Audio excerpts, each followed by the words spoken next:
प्रधानमंत्री नरेंद्र मोदी यूक्रेन और रूस के बीच युद्ध रुकवा सकते हैं, यह उम्मीद की है अमेरिका ने। करीब साल भर हो गया है यूक्रेन और रूस के बीच युद्ध खत्म होने का नाम ही नहीं ले रहा। ऐसे में अमेरिका को लगता है कि अगर अब कोई इन दोनों देशों के बीच युद्ध रुकवा सकता है तो वो है प्रधानमंत्री नरेंद्र मोदी। यानी दुनिया के सुपर पावर ने भी मान लिया है कि मोदी हैं तो मुमकिन है।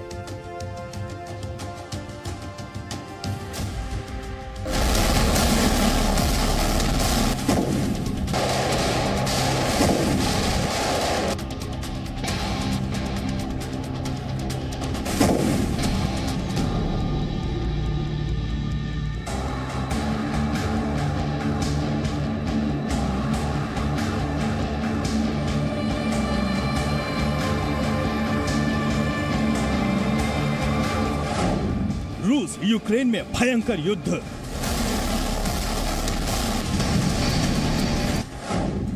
कौन रोकेगा ये महायुद्ध?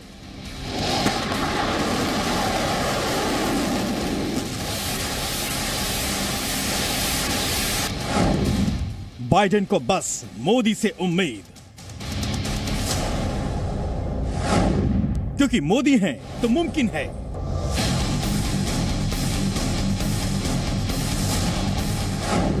मोदी रोक सकते हैं युद्ध।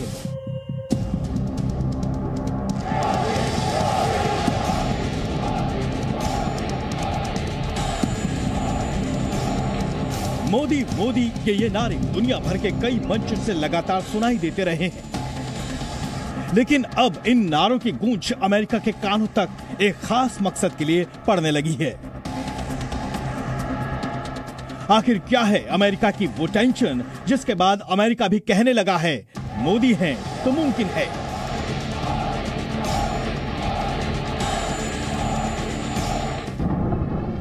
करीब साल भर से यूक्रेन से लेकर धरती पर बम बारूद का शोर गूंज रहा है। ना ही यूक्रेन के राष्ट्रपति हार मानने को तैयार हैं और ना ही रूस के राष्ट्रपति व्लादिमीर पुतिन पीछे हटने को तैयार हैं। नतीजा यह है कि चारों ओर बम बारूद के ढेर लगे हुए हैं, मिसाइलें अपना लक्ष्य भेद रही हैं, तो यूक्रेन के शहर शहर तबाही से अपनी तकदीर लिखते जा रहे हैं। इन सब को देख दुनिया के सबसे शक्तिशाली देश अमेरिका की टेंशन बढ़ गई है।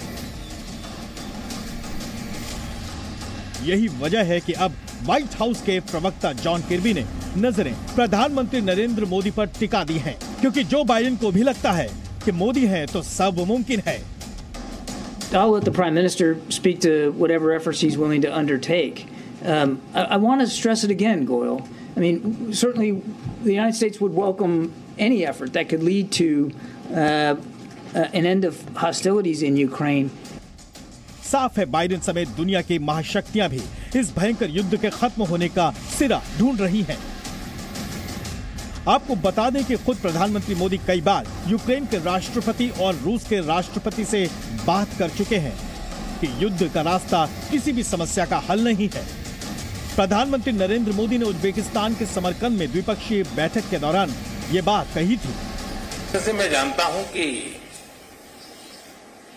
आज का युग युद्ध का है नहीं, और हमने फोन पर भी कई बार आपसे इस विषय में बात की है कि डेमोक्रेसी और डिप्लोमेसी और डायलॉग, ये सारी बातें ऐसी हैं कि जो दुनिया को एक स्पर्श करती है। दरअसल भारत दुनिया भर में शांति की पहल करने के लिए जाना जाता है और प्रधानमंत्री मोदी की बातों का असर दुनिया के सभी बड़े नेताओं को भी होता है। हालांकि अमेरिका मानता है कि इस युद्ध के लिए सिर्फ और सिर्फ राष्ट्रपति पुतिन यानी रूस ही जिम्मेदार है। I think there's still time for Mr. Putin to stop the war. Mr. Modi can convince. I'll let the Prime Minister speak to whatever efforts he's willing to undertake. I want to stress it again, Goyle. I mean, certainly the United States would welcome any effort that could lead to an end of hostilities in Ukraine. Bharat की बढ़ती साख के बीच इस तरह PM Modi से super power की युद्ध रुकवाने की अपील बेहद अहम मानी जा रही है। अगर वर्ल्ड के अंदर ऐसा कोई लीडर है जिसके रिलेशनशिप अमेरिका से भी अच्छे हैं, रूस से भी अच्छे हैं, यूक्रेन से भी अच्छे हैं, तो वो भारत है। और भारत के प्रधानमंत्री जो प्राइम मिनिस्टर मोदी है, उनकी एक छवि है, एक बहुत बड़े लीडर बन के उभरे हैं वर्ल्ड के अंदर, और वो एक बहुत पॉजिटिव रोल प्ले कर सकते हैं आने वाले समय में, और कि ये लड़ाई बंद हो, क्योंकि ये पागलपन, ये लड़ाई जो चल रही है, ये पूरी ह्यूमैनिटी के अगेंस्ट है और ये आउट ऑफ कंट्रोल भी हो सकती है। बहुत बड़ा नुकसान हो रहा है पूरे वर्ल्ड में। आपको बता दें कि प्रधानमंत्री मोदी और पुतिन के बीच 24 फरवरी 2022 को फोन पर बातचीत हुई थी, जिसके बाद 2 मार्च 2002 को भी फोन पर दोनों नेताओं के बीच बात हुई थी। 1 जुलाई 2022 को और फिर 16 सितंबर 2022 को भी दोनों नेताओं के बीच बात हुई थी। 16 सितंबर 2022 को एससीओ मीटिंग में दोनों नेता मिले भी थे, जबकि 16 दिसंबर 2022 को रूस के राष्ट्रपति पुतिन और भारत के प्रधानमंत्री नरेंद्र मोदी के बीच फिर बातचीत हुई थी। दूसरी ओर यूक्रेन के राष्ट्रपति बार बार पुतिन पर धुआंधार हमला करने का आरोप लगाते जा रहे हैं। At least 65 rockets and all against civilian infrastructure, and this follows a night of air raid alert. Before this morning, missile strike, an attack with deadly drones and rockets too. Their targets were power plants and power transformers, that is the basis of normal life of people, energy. Bharat इस साल दुनिया के 20 शक्तिशाली देशों की G20 बैठक की मेजबानी भी कर रहा है। उम्मीद की जा रही है कि पीएम मोदी का प्रभाव पुतिन और ज़ेलेंस्की पर जरूर पड़ेगा और जल्द ही इस विनाशकारी युद्ध का अंत भी होगा। ब्यूरो रिपोर्ट, जी मीडिया। अब बात विनाशकारी भूकंप की। तुर्की और सीरिया में विनाशकारी भूकंप अब तक 25,000 से ज्यादा लोगों को मौत की नींद सुला चुका है। लेकिन इस भारी तबाही के बीच भारत ने दोनों पीड़ित देशों की मदद करते हुए अपने देवदूत भेजे। मलबे के नीचे जहां जिंदगी की उम्मीद अब तक बची है, वहीं जी न्यूज की टीम भी तबाह हुए शहरों के बीच पहुंचकर एक एक तस्वीर आप तक ला रही है। देखिए एक खास रिपोर्ट।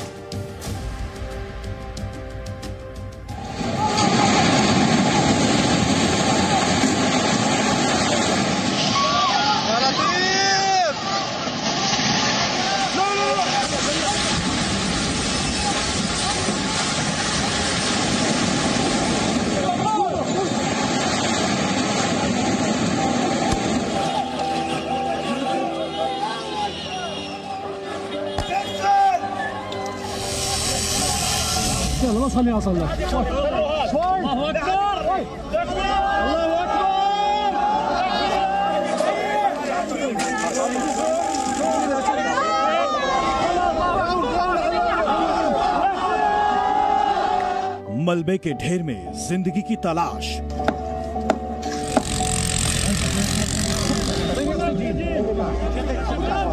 तुर्की सीरिया में आए मसीहा।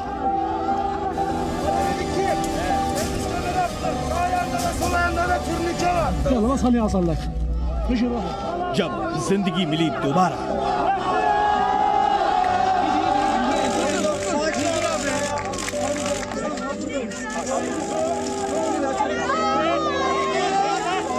फिर लौट रही है मुस्कान।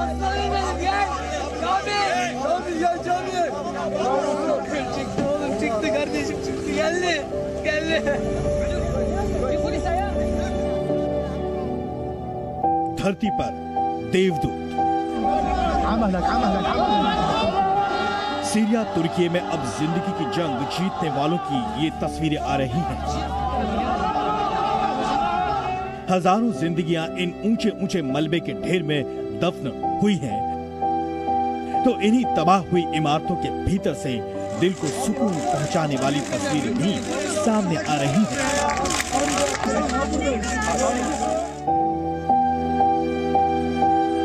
ये तस्वीरें सीरिया की है।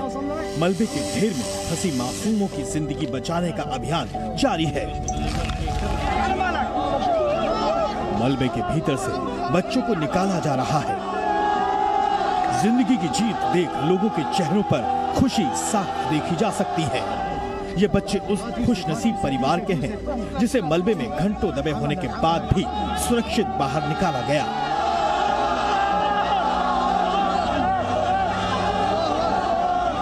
तस्वीरें सीरिया के इदलिब की है, जहां मलबे के अंदर 3 बच्चे फंसे हुए थे। उनके साथ उनके पिता भी थे। पहले रेस्क्यू टीम का एक सदस्य मलबे के बीच बात करता है, उनको हौसला देता है। उसके बाद धीरे धीरे मलबा हटाकर फंसे लोगों को रेस्क्यू करने का काम शुरू किया जाता है। हर तरफ लाशों के ढेर के बीच इनका बचना लोगों को खुशी दे जाता है। लोग खुशी से तालियां बजाते हैं और गॉड इज ग्रेट के नारे लगाते हैं। आखिर में बच्चों के पिता को भी सुरक्षित बाहर निकाला जाता है।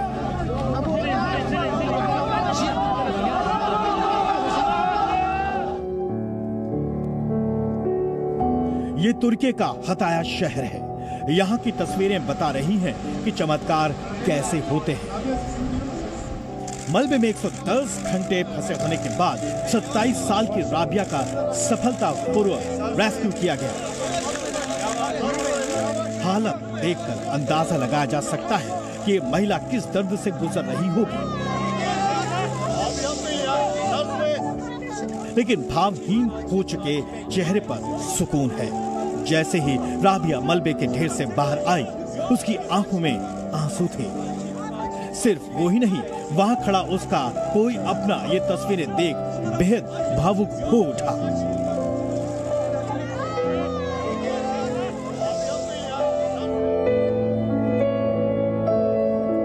तुर्की के गाजियान्टेप से आई इन तस्वीरों में एक महिला गर्भवती है। उसके साथ उसकी 7 साल की छोटी बच्ची मलबे में दबी हुई थी। माँ बेटी दोनों ही मलबे के नीचे जिंदगी की जंग लड़ रहे थे। ये महिला जिसे मलबे से निकाला गया है, वो 6 महीने की गर्भवती महिला है, जिसके अंदर एक जिंदगी भी पल रही है। लेकिन मुश्किल की इस घड़ी में इसने हिम्मत बनाए रखी और आखिरकार इसे और इसकी 7 साल की बच्ची को भी सुरक्षित बाहर निकाल लिया गया। महिला और उसकी बच्ची का रेस्क्यू करने के बाद दोनों को अस्पताल भेजा गया है।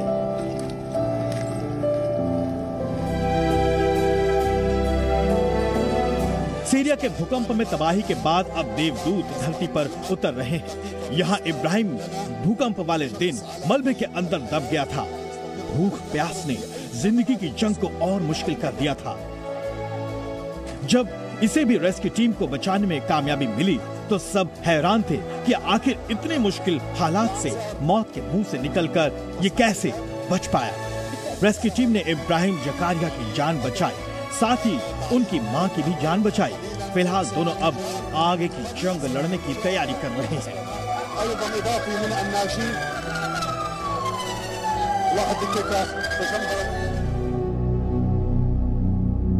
6 फरवरी को आए भूकंप ने तुर्की की तस्वीर इस कदर बदल दी है कि अब पुरानी तस्वीरों के सहारे उसे पहचानना मुश्किल हो गया है। भूकंप ने तुर्की के जिस शहर को सबसे ज्यादा नुकसान पहुंचाया वो अंताकिया है। वही अंताकिया जिसे तुर्की का सबसे पुराना शहर कहा जाता है, लेकिन आज ये पूरा शहर मिट्टी में मिल चुका है। कह सकते हैं कि जड़ से खत्म हो चुका है और यहाँ कुछ नहीं बचा है। रात गुजारने के लिए सिर पर कोई छत भी नहीं है, लिहाजा गाड़ियों में बिस्तर सजा लिया गया है। तुर्की का सबसे प्राचीन शहर अंताके इस वक्त पूरी तरह से तबाह हो चुका है। हम अंताके में मौजूद हैं और आप देखिए यहाँ चारों तरफ पूरी बिल्डिंग्स जितनी भी आपको दिखाई पड़ेंगी सब कुछ मलबे में तब्दील हो चुकी है। ये पूरा शहर इस वक्त आपको मलबे में तब्दील दिखाई देगा।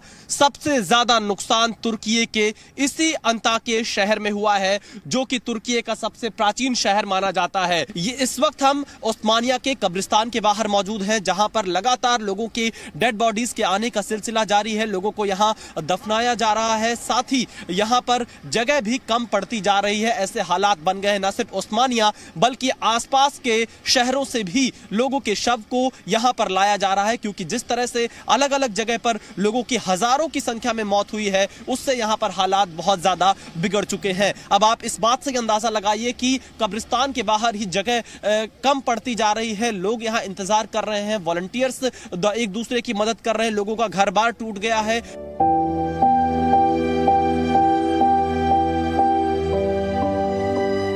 भारत उन देशों में से एक है जिन्होंने बिना समय गंवाए तुर्की और सीरिया में भारत से राहत सामग्री और रेस्क्यू टीमों को भेजा। यहाँ के लोग भारत की मदद पाकर बेहद खुश हैं।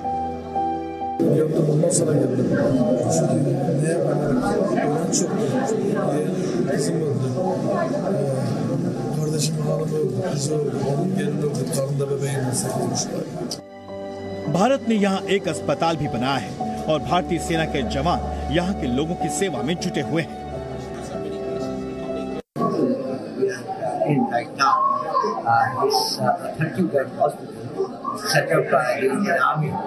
As part of the larger humanitarian assistance from India to Turkey during this, huge humanitarian crisis. जबकि जी न्यूज की टीम भी इन हालातों में जिंदगी की जंग लड़ रहे लोगों के बीच मौजूद है। तुर्की में रेस्क्यू टीम के आंखों के सामने भी चमत्कार की तस्वीरें सामने आई हैं। शनिवार को आए भूकंप में जो लोग मलबे के ढेर में फंसे थे, उनमें से एक 16 साल का कामिल कैन भी है। 119 घंटे तक जैसे तैसे उसने अपनी हिम्मत बनाए रखी। रेस्क्यू टीम को जैसे ही उसे बचाने का मौका मिला, उसे जिंदा ही मलबे के ढेर से बाहर निकाल लिया गया। उसके परिवार वाले भी खुशी से झूम उठे। दुनिया भर के देश तुर्की और सीरिया में अपनी मदद भेज रहे हैं। कुदरत ने भले ही मिडिल ईस्ट के देशों को हिला कर रख दिया हो, लेकिन अब दुनिया भर से यहाँ आ रहे देवदूत जिंदगी को वापस पटरी पर लाने की कोशिश में जी जान से जुटे हैं। तुर्की से विशाल पांडे के साथ ब्यूरो रिपोर्ट, सी मीडिया। और आखिरकार शहबाज शरीफ की अर्जी IMF ने सुन ली और पाकिस्तान के प्रधानमंत्री शहबाज शरीफ के सामने कई शर्तें भी रख दी, जिसे मरता क्या ना करता वाली हालत में शहबाज ने मान भी लिया। अब $1.1 बिलियन की मदद पाकिस्तान को मिल पाएगी, लेकिन सवाल यह है कि क्या इस मदद से पाकिस्तान में सब कुछ ठीक हो जाएगा?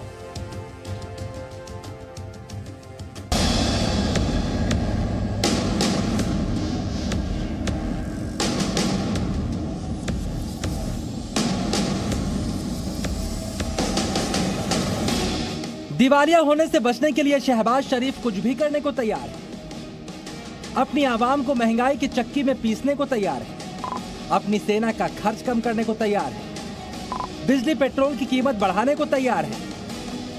कहा तो यह भी जा रहा है कि शहबाज IMF का पैर पकड़ने के लिए भी तैयार है, लेकिन IMF ने शहबाज शरीफ को इसका मौका नहीं दिया और पाकिस्तान को बिना कुछ दिए इस्लामाबाद से रवाना हो गए। अब पाकिस्तान के वित्त मंत्री इसहाक डार बता रहे हैं कि पाकिस्तान को IMF की सारी शर्तें मंजूर हैं। को कंफर्म कर रहा हूं कि MEFP जो है वो हमें ड्राफ्ट आज सुबह 9 बजे मिल गया है एज पर देयर कमिटमेंट। वो भी हमारे पास मौजूद है। हम उसको इंशाल्लाह कंप्लीटली गो थ्रू करेंगे और वीकेंड के ऊपर और फिर मंडे को उनके साथ हमारी ऑब्वियसली वर्चुअल मीटिंग होगी। हम कोशिश करेंगे इंशाल्लाह कि पाकिस्तान दूसरी दफा अपनी तारीख में IMF का प्रोग्राम मुकम्मल करे। तो सुना आपने, इस ऐलान में एक बेबसी दिखती है। हालांकि पाकिस्तान के पास कोई दूसरा विकल्प है भी नहीं। घर में आटा नहीं, पेट्रोल नहीं, डॉलर्स नहीं, कुछ भी नहीं। और ऐसी स्थिति में पाकिस्तान किसी भी शर्त से इनकार करने की हैसियत भी नहीं रखता। अब ये फाइनल हो चुका है कि पाकिस्तान IMF की शर्तें मानेगा, लेकिन इससे पाकिस्तान की आवाम का पहले से गर्क बेड़ा पूरी तरह गर्क हो जाएगा। चलिए अब समझिए पाकिस्तान ने किन शर्तों पर हामी भर दी है और इसकी क्या कीमत पाकिस्तान की आवाम को चुकानी होगी। शहबाज सरकार अब बजट घाटे को कम करने की कोशिश करेगी। इसके लिए आम जनता पर अतिरिक्त टैक्स लगाया जाएगा। शहबाज सरकार का जोर अब राजस्व बढ़ाने पर होगा। इसके लिए उन्हें बिजली और पेट्रोलियम की सब्सिडी कम करनी होगी। इससे बिजली के दाम बढ़ेंगे और पेट्रोल डीजल के दामों में भी भारी इजाफा होगा। सरकार एक्साइज ड्यूटी भी बढ़ाएगी, मतलब रोजमर्रा की जरूरत के सामान और ज्यादा महंगे हो जाएंगे। पाकिस्तान आधे मन से प्रयास कर रहा है, टैक्सेस बढ़ा रहा है, पर मिलिट्री बजट नहीं कम करना चाहता उसको शायद कम करना पड़ेगा आईएमएफ के प्रेशर में, या फिर इतने बुरी हाल हो गई है पाकिस्तान की कि अगले हफ्ते शायद आईएमएफ थोड़ा रिलेंट भी कर जाए। परंतु तब भी पाकिस्तान के लिए आने वाला समय बिल्कुल अंधेरे जैसा है। कर्ज की डरावनी पिक्चर का ट्रेलर भी दिखा। पाकिस्तान के वित्त मंत्री ने 4 महीने के अंदर 170 अरब टैक्स वसूलने का ऐलान किया। इसके साथ 150 दवाओं की कीमतें भी बढ़ा दी गई और पाकिस्तान की मीडिया शहबाज सरकार को इस दर्द के लिए पानी पी पी कर कोस रही है। आईएमएफ की टीम इससे पहले 10 दिनों तक पाकिस्तान में जमी थी। बातचीत होती रही, लेकिन आईएमएफ ने बिना शर्तों के पैसे नहीं दिए। इसकी बड़ी वजह है पाकिस्तान की फिजूल खर्च की आदत, जिसका जिक्र खुद वहाँ के लोग करते हैं। वैसे फिजूल खर्ची में पाकिस्तान की सरकार भी पीछे नहीं। इधर आवाम महंगाई की मार झेल रही है, वहीं दूसरी ओर शहबाज शरीफ गठबंधन में शामिल सहयोगी दलों को खुश करने के लिए अपने कैबिनेट के मंत्रियों की संख्या बढ़ा रहे हैं। विपक्ष ने इस पर निशाना साधा है। 5 नए वज़रा का कल इजाफा हुआ है। मैं मुबारकबाद देता हूँ। 83 की तादाद हो गई और इंशाल्लाह इस मार्च तक सेंचुरी पूरा कर लेगी वफाकी हुकूमत काबीना की। मेरी एक तजवीज़ तो यह है कि वज़ीर-ए-आज़म साहब एक वज़ीर सिर्फ इसके लिए रख ले कि उनकी वज़ीरों की गिनती किया करें। अपने हुक्मरानों की हरकतों की वजह से पाकिस्तान की आवाम भी परेशान है। लोगों को अब समझ आ रहा है कि दूसरे देशों और संस्थाओं के भरोसे बैठे तो उनका कुछ नहीं होने वाला। एक्सपर्ट तो ये बात न जाने कब से बताते रहे। अब पाकिस्तान की सरकार अपनी आवाम को समझा रही है कि शर्तें मान ली हैं, अब आईएमएफ पैसा दे देगा, दिवालिया होने से बच जाएंगे। लेकिन शहबाज सरकार के मंत्री की पोल पाकिस्तान की मीडिया खोल रही है। एक्सपर्ट्स ने बताया है कि आईएमएफ के उधार से भी पाकिस्तान के अच्छे दिन नहीं आने वाले और उसे फिर से खर्च चलाने के लिए यूएई, सऊदी अरब या चीन के सामने कटोरा फैलाना हो। यानी पाकिस्तान के एक तरफ कुआं है, दूसरी ओर खाई। अगर आईएमएफ ने इस बार पैसा दे भी दिया तो पाकिस्तान दिवालिया होने से सिर्फ कुछ दिनों के लिए बचेगा और बहुत जल्द फिर से पाकिस्तान के सिर पर डिफॉल्टर होने की तलवार लटक जाएगी। ब्यूरो रिपोर्ट, जी मीडिया। और अब देश हित में एक अच्छी खबर। भारत के हाथ एक बड़ा खजाना लगा है। जी हाँ, जम्मू कश्मीर में भारत को लिथियम मिला है। वो लिथियम जिससे आपके हमारे मोबाइल फोन, लैपटॉप, इलेक्ट्रिक कारों की रिचार्जेबल बैटरी तैयार की जाती है। अब भारत इस मामले में चीन को पछाड़कर दुनिया का तीसरा बड़ा देश बन गया है। जाहिर है चीन को यह बात अच्छी नहीं लगी होगी।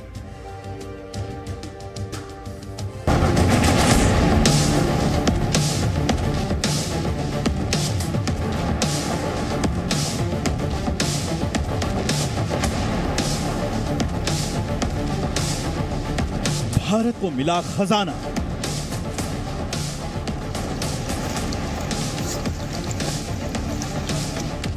चीन को मिली टेंशन।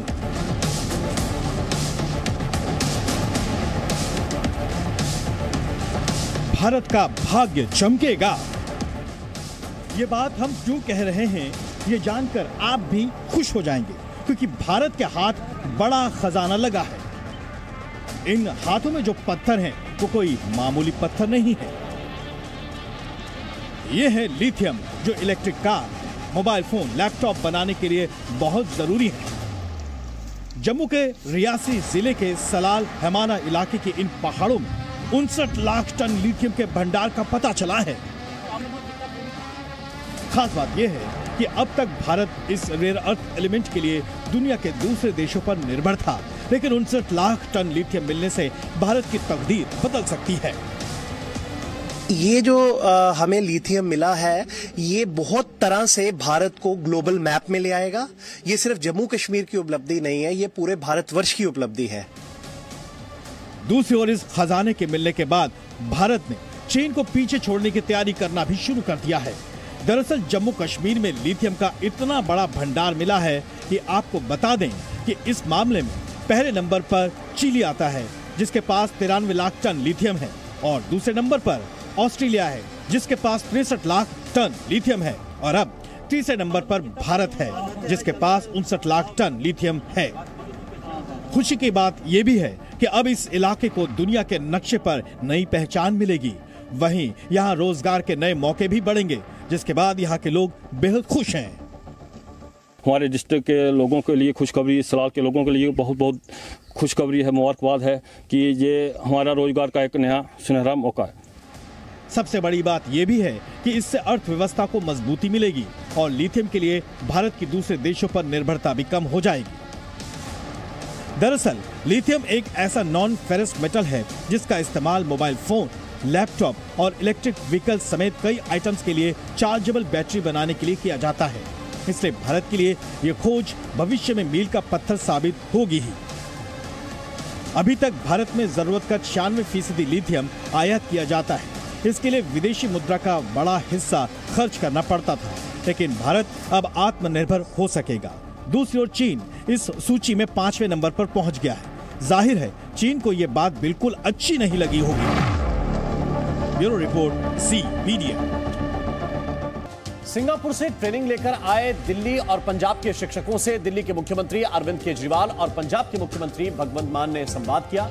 इस दौरान शिक्षकों ने विदेश में मिली ट्रेनिंग के अनुभव साझा किए। आपको बता दें कि दिल्ली और पंजाब के सरकारी स्कूल के शिक्षकों का पहला बैच ट्रेनिंग पूरी करके सिंगापुर से लौटा है। सभी शिक्षकों ने सिंगापुर में 5 दिन की ट्रेनिंग पूरी की है और इसके बाद जब वो वापस लौटे तो दिल्ली के मुख्यमंत्री अरविंद केजरीवाल और पंजाब के मुख्यमंत्री भगवंत मान ने शिक्षकों के साथ संवाद किया, जिसमें शिक्षकों ने अपने अनुभव, ट्रेनिंग में उन्होंने क्या हासिल किया है, वहां पर उन्हें क्या खास लगा, वो सारी बातें साझा की हैं इस संवाद के कार्यक्रम में। एक मैम की रिक्वेस्ट थी, अर्जुत मैम की, कि जो हम डेमो क्लासेस